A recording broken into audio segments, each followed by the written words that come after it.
এক সাহাবীকে জিজ্ঞেস করলেন, মাসমুক, নাম কি? বলে, আমার নাম হচ্ছে হাজান। হাজান মানে দুশ্চিন্তা, অ্যাংজাইটি, মানে যে সবসময় টেনশন করে। আল্লাহ রাসূল সাল্লাল্লাহু আলাইহি ওয়াসাল্লাম বলেন, এটা একটা নাম হলো মিয়া? টেনশন কি কারো নাম হয়? রাসূল সাল্লাল্লাহু আলাইহি ওয়াসাল্লাম বললেন, শোনো, তোমাকে একটা পরামর্শ দেই, এই টেনশন নাম বাদ দাও, তুমি হাজান নাম কেটে সাহাল নাম রাখো, সাহাল।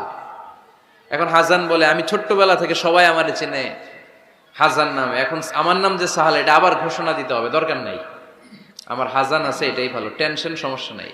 ও এবার বাড়িতে চলে যাওয়ার পরে আল্লাহ সব টেনশন ওর মাথার উপরে চাপাইছে। ওর এই বিপদ, ওর ব্যবসায় মন্দা, ওর পেটে ব্যথা, ওর জ্বর, ওর অসুস্থতা, ওর ঘরে শান্তি নাই, একটার পর একটা টেনশন আরো বেড়ে গেছে। সবাই বলে হাজান, ওই যে রাসূল সাল্লাল্লাহু আলাইহি ওয়াসাল্লাম সুন্দর নাম দিয়েছিল, ওইটা নেও না, এই জন্য টেনশন বাড়ছে। যাও, রাসূল সাল্লাল্লাহু আলাইহি ওয়াসাল্লামের কাছে ক্ষমা চেয়ে নাম ফেরত করে নিয়ে আসো। হাজান এবার যে বলে, ইয়া রাসূলুল্লাহ, আমার হাজান নামের দরকার নাই, আপনি যেটা সাহাল দিয়েছিলেন ওইটাই ভালো। সাহাল শব্দের তো সহজ, সাহাল মানে কি? ওই সাহাল রাদিয়াল্লাহু তাআলা আনহু বলে, আমি রাসূল সাল্লাল্লাহু আলাইহি ওয়াসাল্লামের কাছে ক্ষমা চেয়ে ওনার দেয়া নাম নিয়ে আসলাম, সাহাল। তারপর থেকে সবাই আমাকে ডাকে সাহাল। সাহাল মানে সহজ। আর ওই দিন থেকে মরার আগ পর্যন্ত আমার জীবনে আর কোনো টেনশন আসে নাই, সব কাজরে আল্লাহ সাহাল অর্থাৎ সহজ করে দিয়েছেন। পড়েন সুবহানাল্লাহ। এজন্য উঠে দাঁড়াতে হবে, রুখে দিতে হবে সব অন্যায়। রাজি আছেন তো?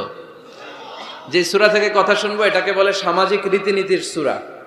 আমাদেরকে আল্লাহ তাআলা সোশ্যাল এন্ড মোরাল কিছু গাইডলাইন দিয়েছেন, 10টা গাইডলাইন আল্লাহ তাআলা আমাদের জন্য এখানে ডেডিকেট করেছেন। এবং আমরা দেখব যে এই সমস্যাগুলোর কারণেই আমাদের সমাজে আজকে অশান্তি।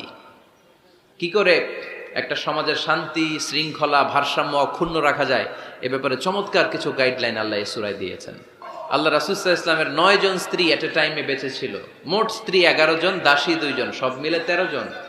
আর এট এ টাইমে বেঁচে ছিল 9 জন। আল্লাহর হাবিব সাল্লাল্লাহু আলাইহি ওয়াসাল্লামের আলাদা কোনো ঘর ছিল না।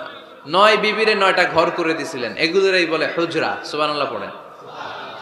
তো উনি যখন ওখানে থাকতেন, মাঝে মাঝে দূর থেকে কিছু বেদুইন লোকেরা আসতো, যাদের মধ্যে সভ্যতা, ভব্যতা আসে নাই। এরা এসে আল্লাহ রাসূল সাল্লাল্লাহু আলাইহি ওয়াসাল্লামকে ডাকা শুরু করতো। আমরা আমাদেরকে যেমনে ডাকি, আপনার নাম যদি হয় আব্দুল্লাহ, আমি আপনার বন্ধু হলে আপনারা ডাকবো, ওই আব্দুল্লাহ এদিকে আয়। এভাবে ডাকবো না?